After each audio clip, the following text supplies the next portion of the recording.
It's me. I'm back again. I did a Stitch Fix video yesterday, and I'm due for a Flosstube video. So I'm here from day to day. My appearance changes.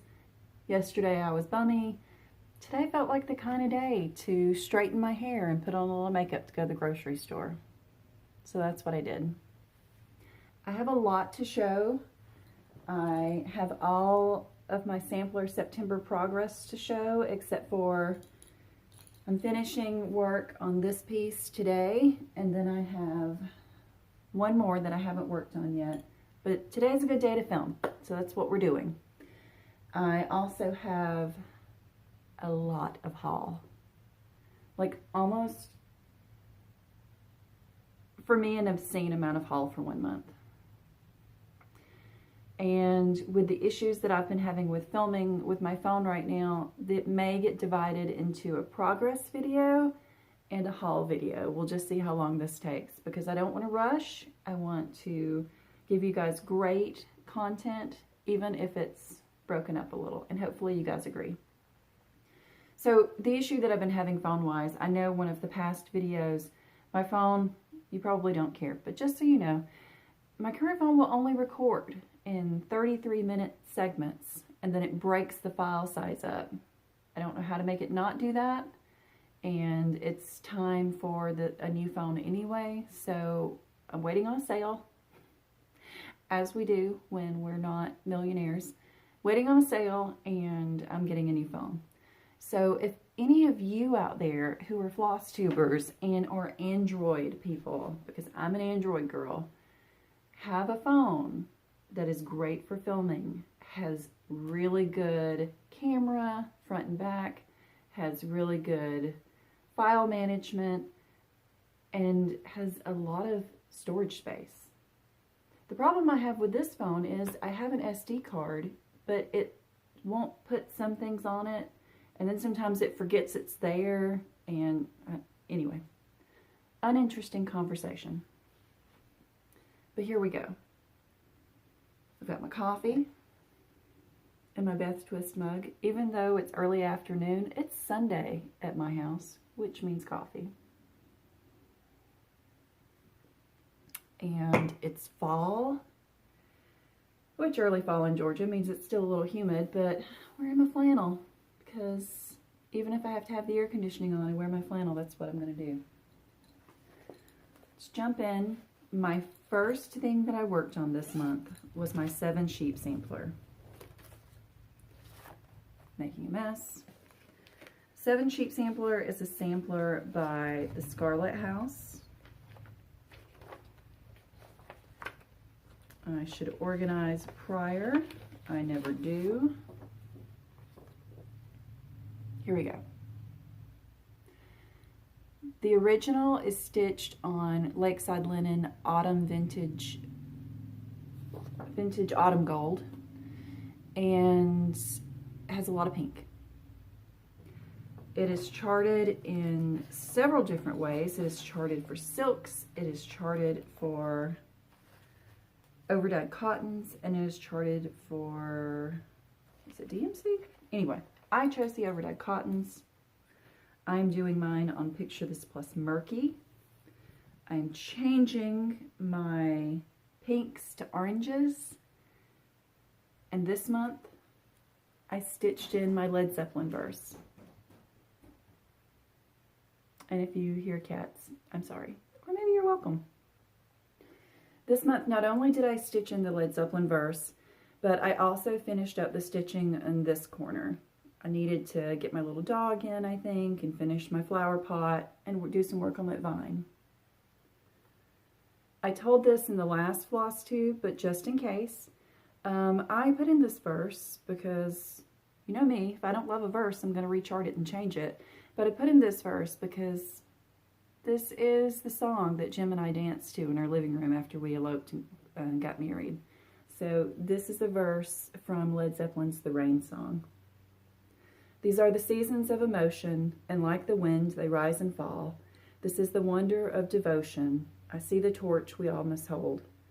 This is the mystery of the quotient. Upon us all a little rain must fall. I love it. I think it fit really well in here.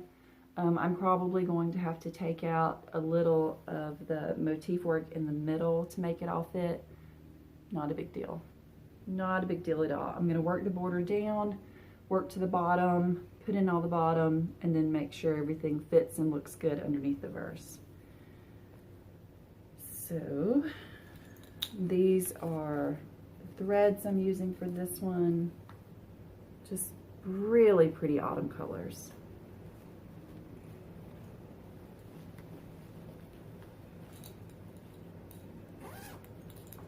There's that. Just gonna make a little stack here on the floor. The next thing I pulled out is Red Deer. This is a sampler by GGR. It's definitely ramped up in popularity again. I hope I had something to do with that. And while it can be tedious at times because it's a lot of color changes, and I'll get in there where you can see, and this is a picture of the antique. I'm gonna sneeze.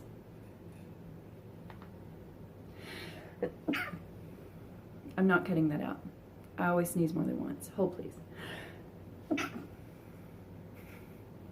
This is a picture of the antique. So know that if you do it in the called for colors, yours is going to look like mine. I am doing mine in all of the called for threads, but I am doing mine on a different fabric. This is a piece of vintage cedar plank by Lakeside Linen. It is much more vibrant. I completed the border the last time I worked on this, and this time I got most of this pot in.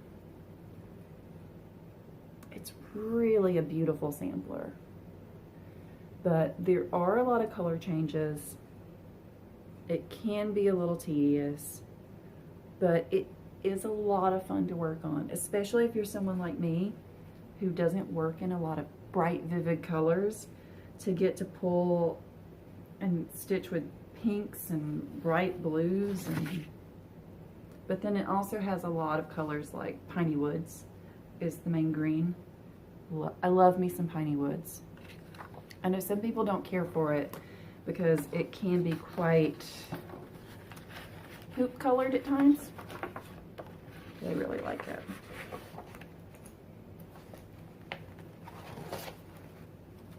All the threads.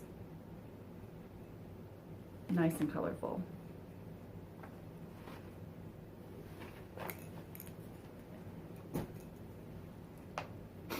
The next thing I worked on is a free chart, and if you will Google Magical 525 blog, this is her Weaver's Tapestry band sampler.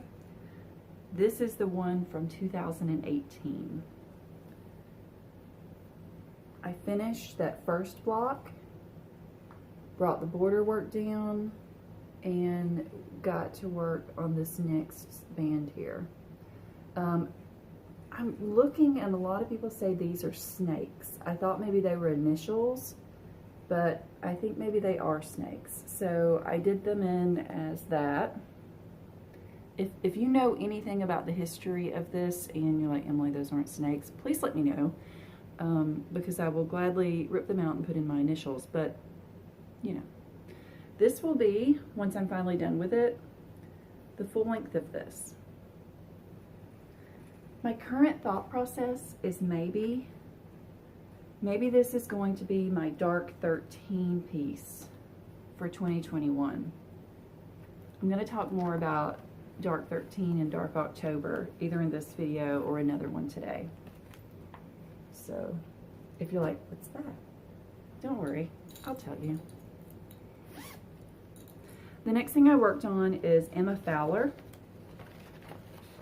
I've said this before, this is kind of a secret stitch I'm doing for my mom. She doesn't watch my videos, I don't think, so she just doesn't. It's fine. So this is Emma Fowler, a reproduction sampler by Cherished Stitches. It's really pretty. And I just stitched on this, and I honestly can't tell you if I'm changing the colors or not. I think I am. Maybe I'm not. I'm doing this on a piece of Silkweaver terracotta. This time I stitched the border over and rounded the corner. And I also got a lot of work in on that center motif. I only worked on this one for 2 days, I believe, so it did not quite get as much love, but it will. It's a beautiful piece of linen. Not a pink girl, but it's a beautiful piece of linen.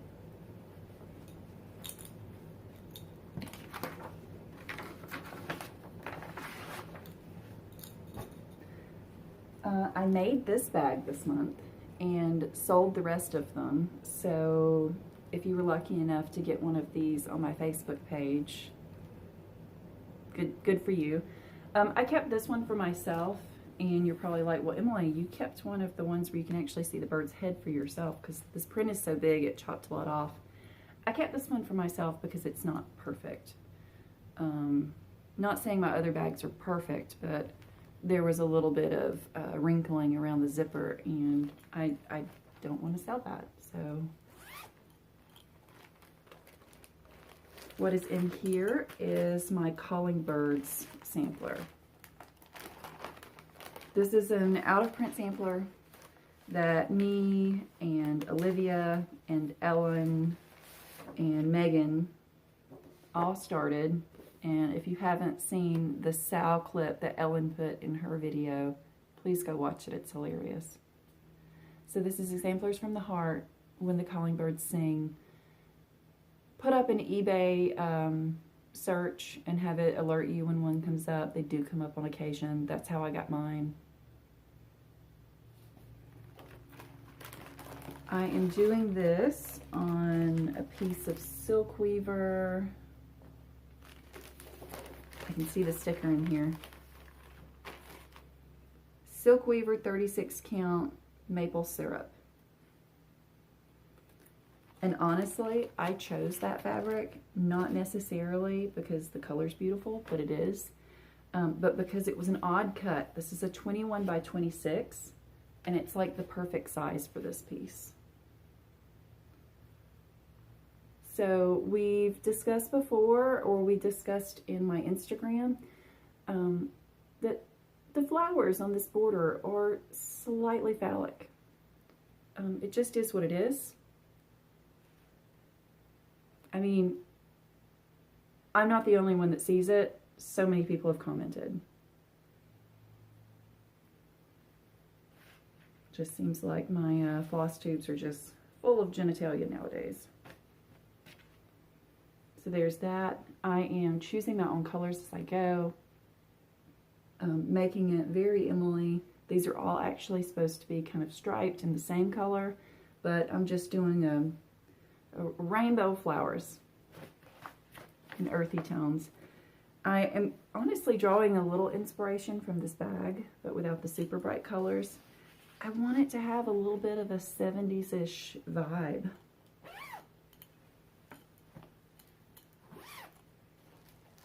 Would help if I would put the chart and threads back in there. The next thing I worked on is one that every time I pull it out, I'm like, why aren't you working on this more? This was a piece that I started, I believe, January 1st of 2019. It was my New Year, New Start, because I loved it so much. This is a Scarlet Letter chart. This is 1838 Elizabeth Masterton. It's a Scottish sampler.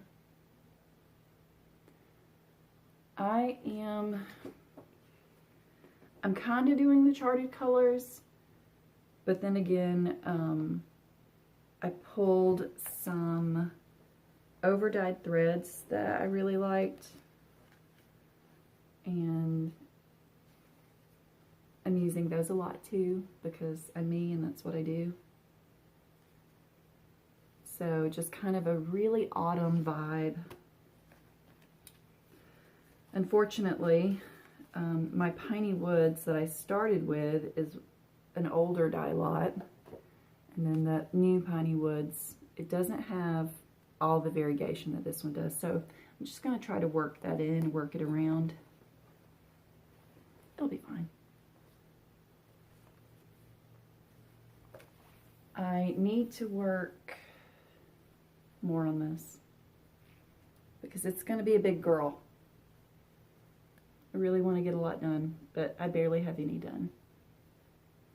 I finished up that center motif. Am I showing you what I should be? I finished up that center motif. Brought what I think of as shelves. I think of these as Scottish samplers, as like things on shelves. So I brought the shelves over and started work on the basket on the top row in the middle. And this is the center of the piece. I'm doing this one on Picture This Plus Dill. And it is kind of an orangey, greenish, fallish, brownish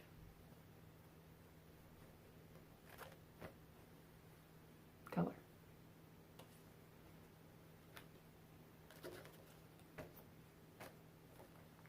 And let's cram it all back in the bag.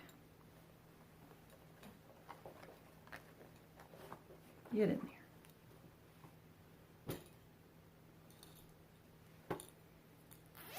This is the salve that I'm doing with Jessie Marie. I really want to focus on finishing this one.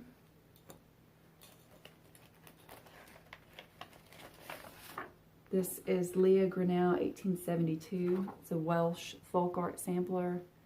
I love it. I need to finish this.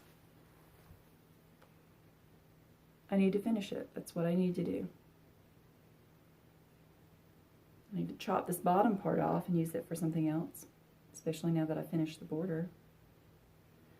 But there's two really heavily stitched trees, like pretty solid, and then there is a solid house. So there's still a lot of stitching to be done. I've left a lot of that for the end. I'd like to see a finish on this year. So I'm actually planning on, I'll put it away for October, but November and December, got some thoughts.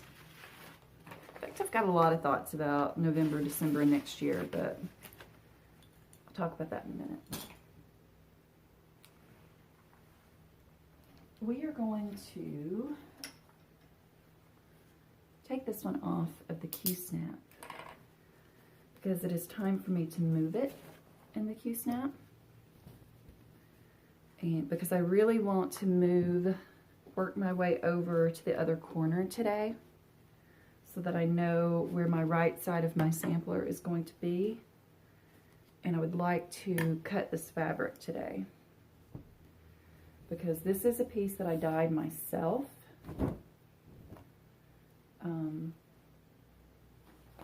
This is an emptage 1845. This is the antique. The actual colors are so bright. They're so bright. It's not my jam. So I bought all of the called for colors and I was like, I'm going to do this. And then I'm not. They're over there. They're in like this heap of brightness that, I mean, look at that. No.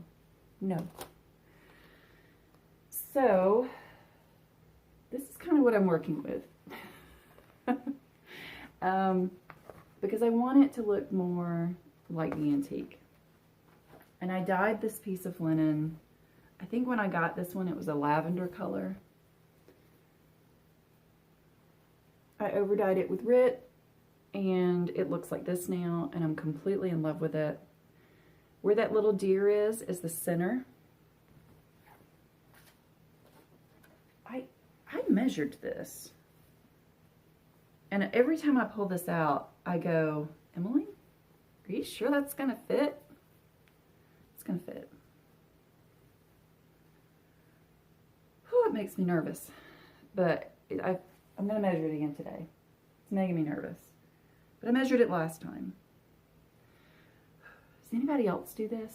Like, you start, like, as you're working your way down a sampler, you're like, ooh, I got a lot left. And I sure am getting close to, yeah, I need to do some figuring on this. Oh, that would be terrible. But this is where I am right now. Right now I want to work myself over to the other edge today, even if it's just minimal border work, because I want to cut this off, because I feel like this material is beautiful and needs to have something on it. Maybe even for, it's really wrinkled, for dark October. And it's going to make it easier to wad this up and put it in my Q-snap if I don't have so much wadded up in my Q-snap. But I love this. Once I get done with it or more colors in, I will be more than happy to share a list of the DMC that I used. With that said, it's not a direct symbol to thread conversion. I'm just like, what does that look like in the picture? Now I'm going to use this for it. Oh, that actually looks different color than the symbol that looks like up there. Now I'm going to use this for it. So some of them are actually what's called for. That is the DMC color for that deer. So there's that. Gosh, I love that little deer. So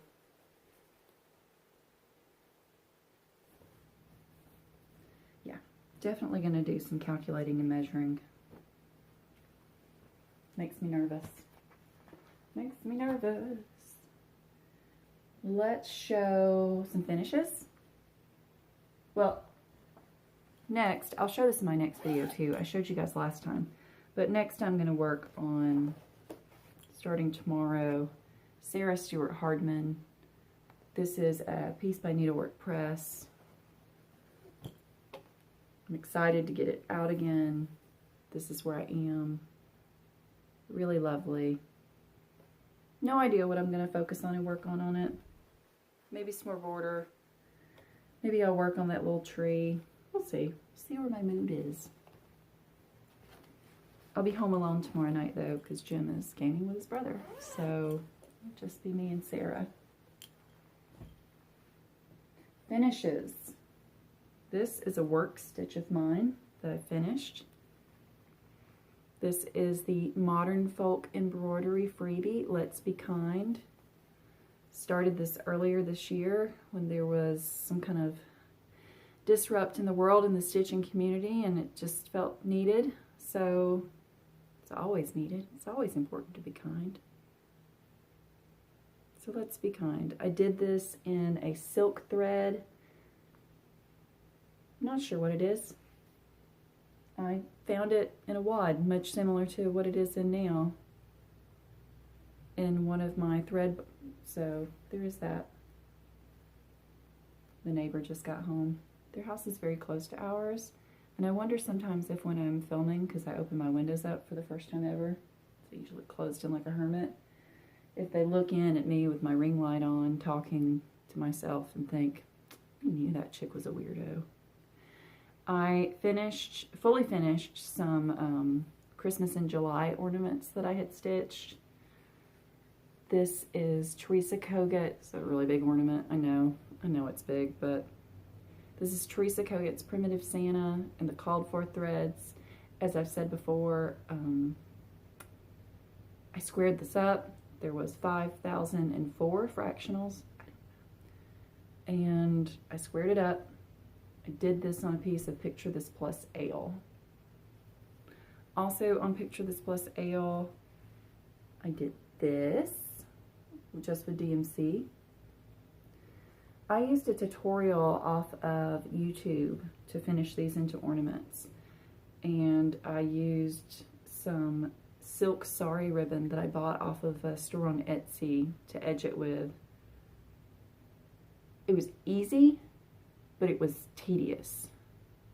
Like, it was easy to do. The instructions were clear. I never questioned what I was doing. I never thought, this is hard, I can't do this. But it took a while. Like, one entire evening at home that would usually be stitching was watching television and cutting and hand stitching and putting on glue, and you can do it. If I can do it, you can do it. Something else that I did yesterday, I quilted a bag front because I wanted another Halloween bag, and I've gotten really into doing the quilted bags for myself. So this is a charm pack called, this is a Moda charm pack. It's a Halloween one. Hallow Harvest, that's the name of it. Hallow Harvest. And I really like it. I think the fabrics are so pretty. So I'll finish turning that into a bag this week. It'll be done in time for Dark October. This is going to be one of my starts for Dark October. Got the called for overdyed threads in the back. One reason I'm showing this to you guys is I'm trying to decide what fabric to put it on. I have a piece of Legacy, and then I have this piece of Lakeside Vintage Tundra. And I'm questioning the Vintage Tundra because I wonder if her skin will show up well on that. But this was my original thought. And now I'm leaning towards the Legacy. I don't know. What do you guys think? Tundra or Legacy? This is Witchy Poo by Teresa Kogut. I adore her. I want her in my house for Halloween. It'll have to be Halloween next year, but I want her for Halloween. Which brings us to the Dark October stitching talk. So I've seen some other people like with dark stitching plans, but Michelle Cozy Egg and I have been hosting, I guess, Dark October stitching. Hashtag Dark October stitching. Like Michelle said, it's not Darktober, it's not anything else but Dark October stitching. And we've been hosting that for years now. It's nothing but what it sounds like it would be. We just stitch on dark things the whole month of October. All of the things that make our fall, Halloween, loving souls sing, we stitch on the month of October. So if you want to participate, that's all you have to do. And even if you don't stitch the entire month of October, if you just choose a week or you just choose Halloween, use the hashtag Dark October Stitching, because it's so much fun to go on Instagram or is it giant squirrel? Literally squirrel outside the window. Focus, Emily.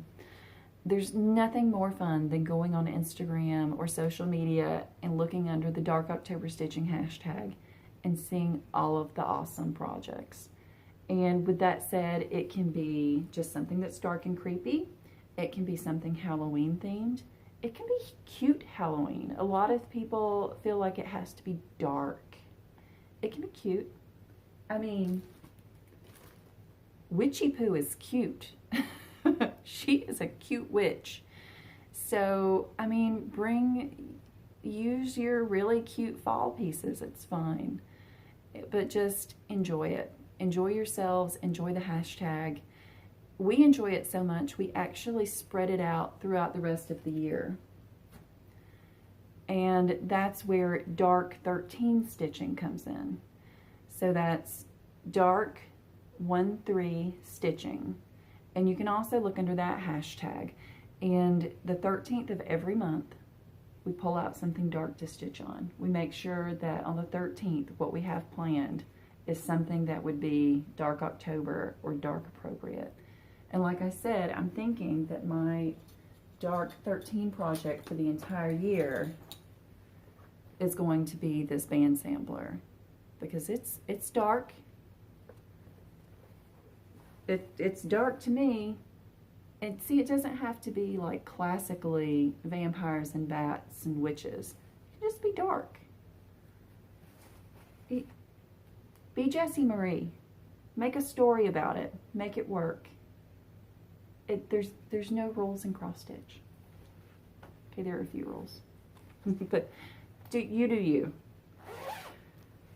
So guys, I still have a huge stack of haul over here, and I'm going to film that separately.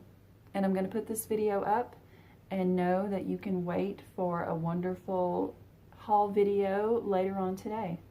And I'm also thinking I'm going to kind of organize my craft room a little, and maybe in the coming week or so I will film a Emily's favorite charts that she owns video. What do you guys think about that? I want to get myself excited about my stash again. And I love going through it and doing that. And maybe I should just film it. But until then, happy stitching. And happy Dark October. Because October 1st is today's Sunday. Monday, Tuesday, Wednesday, Thursday is the 1st. It's right around the corner. Bye, guys.